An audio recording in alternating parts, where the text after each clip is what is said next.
Al ilmu bil adab la bin nasab. Ilmu itu karena adab, karena belajar, karena prihatin, karena riyadhah. Bukan karena nasab, bukan karena darah.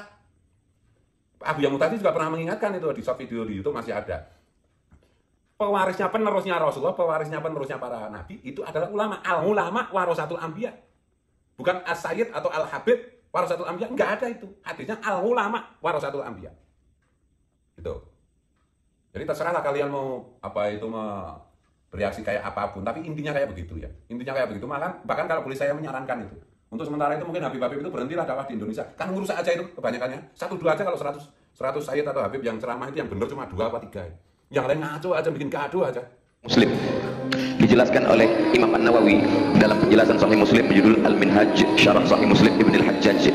Mengapa Nabi mengatakan Al-Quran dan keturunanku litamassukihim bis sunnah, karena di akhir zaman nanti yang paling kuat berpegang teguh dengan sunnah ini adalah ahli baitin Nabi Muhammad sallallahu alaihi wasallam. Jadi kalau kita sudah punya pegangan abdu 'alaiha bin nawajiz, gigitlah pakai gigi geraham, karena di akhir zaman airnya amat sangat kencang, ombaknya sangat deras, karangnya tajam. Kalau kita tidak naik ke atas perahu yang kokoh, kita akan terombang-ambing, terpecah, terbingungkan. Allah SWT mengumpamakan iman ini kasyajaratin thayyibah, seperti pohon kayu yang kokoh, akarnya menghunjam ke dalam bumi. Wa far'uha fis sama, asluha tsabitun, akarnya akar tunggal yang menghunjam ke dalam tanah. Wa far'uha tsabitun, sedangkan ujungnya menembus langit.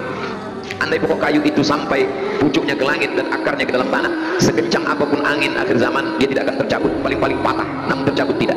Hari ini umat ini begini lemah, pucuknya tidak sampai ke langit, akarnya tidak sampai ke tanah, dia terombang-ambing, kemana air, ke hulu, ke hilir dia akan ikut. Tanaman yang tidak sampai ke pucuk, ke langit dan tidak mengakar ke tanah, tanaman itu bernama enceng gondok. Akhirnya umat ini terombang-ambing. Bersyukur sekali para jamaah, sahabat, adik-adik, kakak, abang sekalian yang berada di tengah ahli baitin Nabi Muhammad sallallahu alaihi wasallam, yang kita sebut nama mereka minimal 3 kali, 4 kali, 5 kali, 17 kali sehari semalam. Allahumma shalli ala sayyidina Muhammad wa ala ali sayyidina Muhammad. Allahumma barik ala Muhammad wa ala ali sayyidina Muhammad. Bukti bahwa Ali Muhammad itu dijaga oleh Allah Subhanahu wa taala, ada wujudnya sampai hari ini. Seandainya tidak ada wujudnya sampai hari ini, mungkin orang berkata-kata, mengapa kita sebut dalam sholat tapi orangnya tidak ada? Mungkin orang akan ragu, mana kebenaran hadis Nabi Muhammad sallallahu alaihi wasallam itu? Kenapa disebut Ali Muhammad tapi orangnya tidak ada? Dijaga Allah demikian penjagaan yang luar biasa. Bikin ngancem-ngancem nakut-nakuti pribumi aja, saya dapat laporan banyak gara-gara gerakan-gerakan Islam yang keras seperti itu, banyak orang Islam murtad. Dakwah itu kan untuk apa itu mempromosikan yang materi dakwahnya yaitu Islam, yaitu kasih sayang Rasulullah. Kalau dengan cara-cara seperti ini mempolitisir agama untuk politik, ngancem-ngancem kayak begitu, itu merusak itu. Wali Songo, para sayyid generasi pertama masuk Indonesia mengislamkan. Nah ini malah pada bikin murtad orang, gimana ini? Berhenti aja deh. Biarkan itu pribumi itu ngurusi pribumi. Rasulullah juga bilang, tamu itu jangan jadi imam. Kenapa kalian ini pengen jadi imam? Tamu itu jadi makmum, jangan jadi imam. Merusak itu. Karena Al-Imam Az-Zahabi dalam kitab Siyar A'lam An-Nubala mengatakan dia sehari semalam bersujud alfa sajadah, 1000 kali sujud. Maka disebut juga dia dengan Imam As-Sajjad, orang yang paling banyak sujudnya. Disebut dia dengan Zainal Abidin karena dia perhiasan para ahli ibadah. Dia memiliki seorang anak laki-laki. Lalu kemudian Imam Ali Zainal Abidin memiliki seorang anak laki-laki.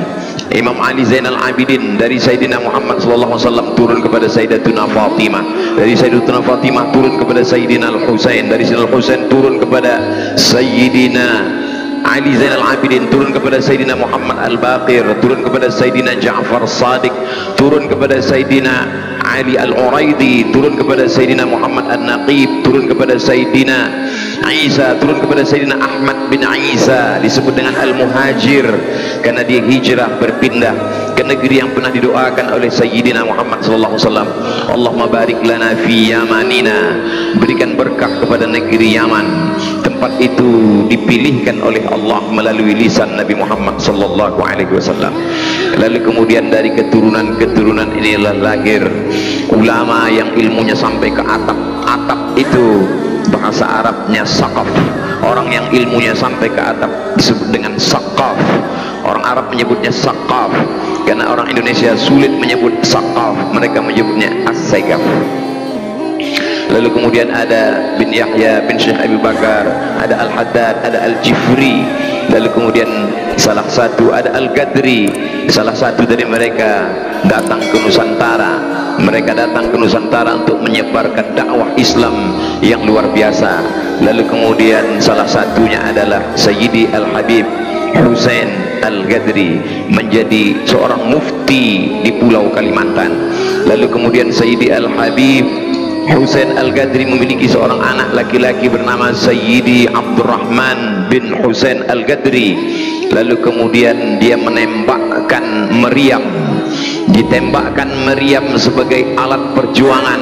Lalu pelurunya itu jatuh. Di mana peluruku ini nanti jatuh, disitulah aku akan mendirikan sebuah masjid.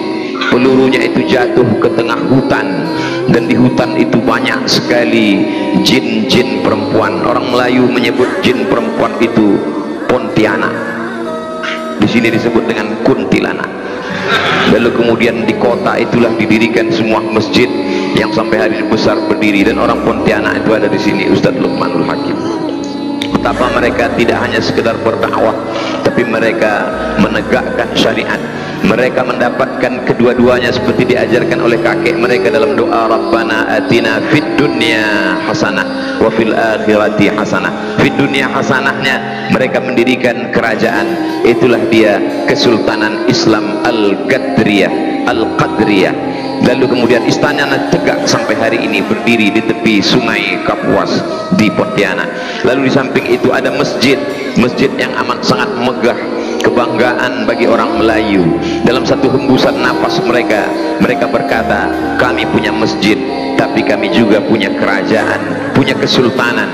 Dan sultan terakhir, Sultan Abdul Hamid, menyerahkan kesultanan itu kepada Presiden Insinyur Soekarno sebagai bukti kecintaan mereka kepada negara kesatuan Republik Indonesia. Para habaib, para zuriat Rasulullah SAW datang ke Nusantara mengajarkan kepada orang Melayu yang sebelumnya menyembah pokok kayu, menyembah batu, menyembah hantu, menyembah la ilaha illallah Muhammad Rasulullah SAW. Mereka tidak hanya sekedar mengajarkan berzikir, bersalawat, tapi juga mereka mengajarkan bagaimana mengelola sebuah negara, kerajaan yang besar, yang sultannya sampai puluhan. Lebih lama kita bersultan daripada bernegara. Kita bernegara baru hanya sekitar 70 sekian tahun, dari sejak tahun 1945 sampailah pada tahun ini 2022. Tapi dengan kecintaan yang luar biasa, kita mengatakan Allahu Akbar, sama-sama mengusir Belanda, dan kita bangga menjadi warga negara kesatuan Republik Indonesia. Salah satu dari zuriat keturunan Rasulullah SAW bernama Sayyidi Al-Habib Uthman Shahabuddin dari Fambanahsan. Lalu kemudian beliau datang ke Pulau Sumatera, tepatnya di Riau. Saat itu Riau belum lagi bergabung dengan negara kesatuan Republik Indonesia. Berdiri kesultanannya pada tahun 1723 Hijrah, 1723 Masehi.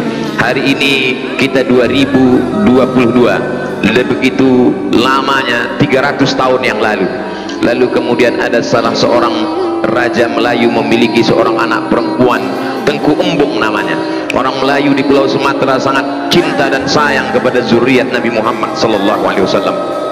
Mereka tidak hanya memberikan hatinya, memberikan imannya, anak gadisnya dia berikan. Maka menikahlah Tengku Embung dengan keturunan Rasulullah SAW. Sejak itulah raja-raja Melayu di kampung halaman kami di pangkal namanya bergelar Syarif. Syarif di pangkal namanya adalah kehormatan. Maka sultan yang terakhir bernama Sultan Syarif Qasim, yang menjadi sultan terakhir, menyerahkan kedaulatan Kesultanan Riau Melayu Sumatera pada tahun 1946 kepada Presiden Insinyur Soekarno, dan menyerahkan 13 juta gulden untuk perjuangan Indonesia melawan Belanda. Begitu kecintaan kami kepada negeri dan bangsa ini. Jadi kalau ada orang terheran-heran kenapa bangsa Melayu di Sumatera itu sayang sekali kepada habaib zuriat, karena nenek moyang kami mengajarkan 300 tahun yang lalu, generasi ke-7 sampai hari ini, kami tetap mencintai mereka sebagai raja, sebagai sultan, sebagai ulama yang mengajarkan kami dari menyembah benda kepada menyembah la ilaha illallah Muhammad Rasulullah sallallahu alaihi wasallam. Sampai hari ini kami mengabadikannya dalam 3 nama. Sultan Syarif Qasim sebagai nama jalan yang besar.